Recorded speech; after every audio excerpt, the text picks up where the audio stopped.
अस्सलाम वालेकुम दोस्तों, अमेरिका से जावेद राठौर का सलाम। दोस्तों, ये तो आपको मालूम है कि पाकिस्तान में नए चीफ जस्टिस जनाब मोहतरम काजी फायज़ ईसा साहब ने अपनी कुर्सी इंसाफ संभाल ली है और वो मुल्क के नए काजी उल कज़ा होंगे। अब उनका सुप्रीम कोर्ट कैसा होगा, वो क्या फ़ैसले करेंगे और क्या उन पर जिम्मेदारियां आयद होती हैं, आज का मेरा वीलॉग इसी हवाले से है। ये तो आपको मालूम है कि जिस तरह पाकिस्तान के बाकी अदारों ने बेपनाह गलतियां की हैं, बल्कि ब्लंडर्स किए हैं, जिनमें आपकी पार्लियामेंट या सियासतदान भी शामिल हैं, सियासी पार्टियां भी शामिल हैं, ब्यूरोक्रेसी भी शामिल है,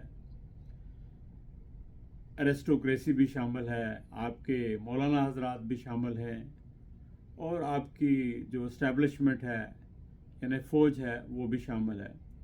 और बिल्कुल इसी तरह जो सुप्रीम कोर्ट का अदारा है, जुडिशरी का अदारा है, उससे भी बेपनाह गलतियां हुई हैं, बल्कि ब्लंडर्स हुए हैं।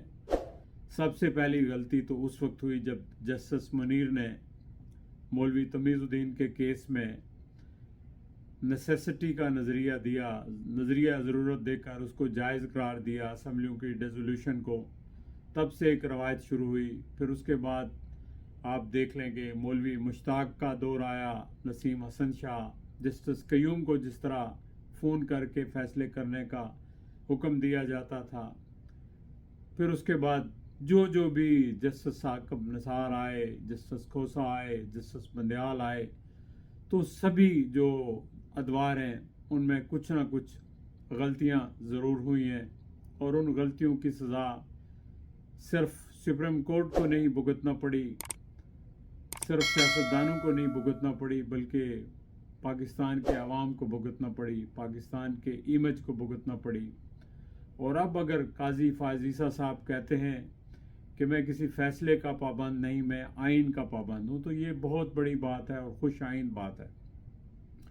लेकिन जनाब मोहतरम चीफ जस्टिस साहब, महज आइन का पाबंद होना काफ़ी नहीं, बल्कि सबको आइन का पाबंद करना आपकी ज़िम्मेदारी है। आप पर लाजम होता है कि वो सारे लोग जो आइन से मावरा फ़ैसले करते हैं, जो आइन को महज एक कागज़ की दस्तावेज़ समझते हैं और आइन को अहमियत नहीं देते, आइन से मावरा फ़ैसले करते हैं, उन सब को कानून के नीचे, आइन के नीचे लाना आपका काम है। और मैं समझता हूँ कि अगर आपका सुप्रीम कोर्ट मुत्हिद होकर ऐसे फ़ैसले करेगा तो शायद किसी को हिम्मत ना हो कि वो आइन की इस तरह से मजाक उड़ाएं और आइन की बेहुरमती करें।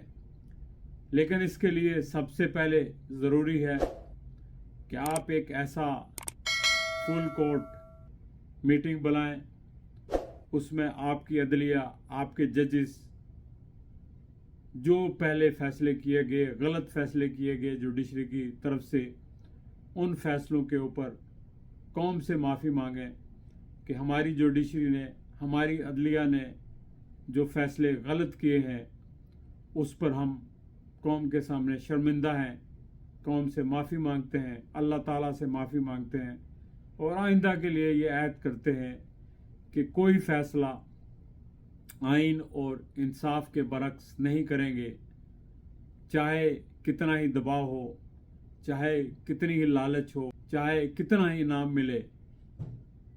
अगर आप ये फ़ैसला ले लें, पाकिस्तान का सुप्रीम कोर्ट ये फ़ैसला ले ले, तो शायद मुल्क की डायरेक्शन बेहतर हो जाए। क्योंकि जिस मुल्क के अंदर निज़ाम नहीं, इंसाफ नहीं रहता, वहाँ कोई निज़ाम नहीं चल सकता। इंसाफ जो है वो पहली सीढ़ी है एक मुल्क को चलाने के लिए, मुल्क को बनाने के लिए, मुल्क को दवाम बख्शने के लिए, एक अच्छे माशरे की तश्कील के लिए।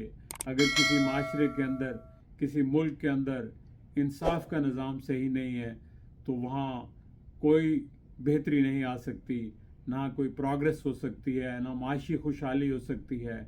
क्योंकि जब लोगों का एतमाद नहीं होगा इंसाफ के ऊपर, सिस्टम के ऊपर, और लोगों को मालूम होगा कि इंसाफ उनको मिलेगा नहीं, इंसाफ बिकता है, یا انصاف جو ہے وہ طرفداری کرتا ہے تو وہاں لوگ انویسٹمنٹ بھی نہیں کریں گے، وہاں لوگ رہنا بھی نہیں چاہیں گے. تو ایسے معاشرے جو ہے وہ بانجھ ہو جاتے ہیں جہاں انصاف مر جاتا ہے. جو آپ اگر دیکھتے ہیں کہ اس وقت یورپ کے اندر اور امریکہ کے اندر یہ معاشرے ترقی کر رہے ہیں تو اس کی ایک بڑی وجہ یہ ہے کہ یہاں لوگوں کو انصاف ملتا ہے. اور انصاف صرف انہی کو نہیں ملتا کہ جن کا رنگ سفید ہے یا جو امریکہ میں پیدا ہوئے، بلکہ یہاں ہر ایک شخص کو انصاف ملتا ہے، چاہے وہ امریکہ کا شہری ہو یا نہ ہو، چاہے وہ مسلمان ہو، کرسچن ہو، ہندو ہو، سکھ ہو، کسی بھی مذہب سے اس کا واسطہ ہو، اس کو انصاف ملتا ہے. اور یہ ہم نے خود بھی دیکھا ہے کہ جب ہم نے ایک مسجد لی تو اس مسجد کو ایک چرچ والے جو ہے وہ خالی نہیں کر رہے تھے.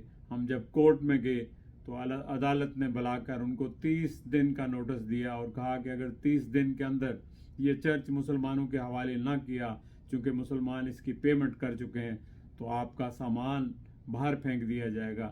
تو 30 دن سے پہلے جو چرچ کے نگہبان تھے انہوں نے ہمیں اس کا قبضہ دے دیا. تو یہ انصاف ہے غیر مسلم معاشرے میں.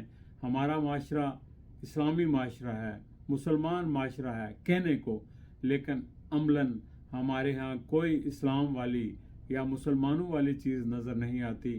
اگر اس کی ابتدا کرنی ہے، بنیاد رکھنی ہے، تو میں سمجھتا ہوں کہ پاکستان کا سپریم کورٹ جو ہے اس سلسلے میں ایک کلیدی رول ادا کر سکتا ہے.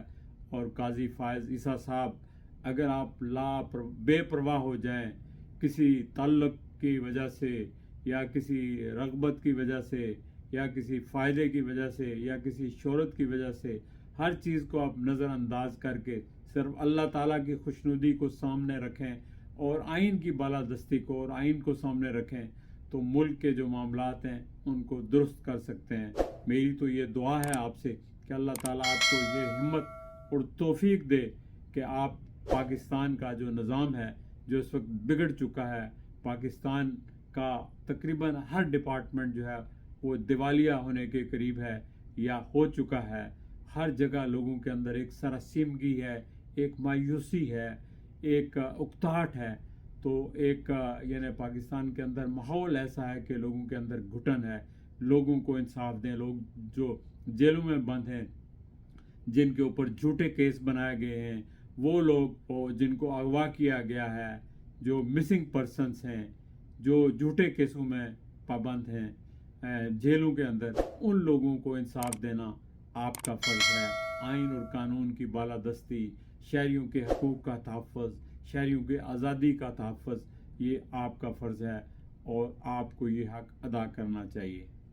بہت بہت شکریہ. اپنا خیال رکھیے گا. خدا حافظ.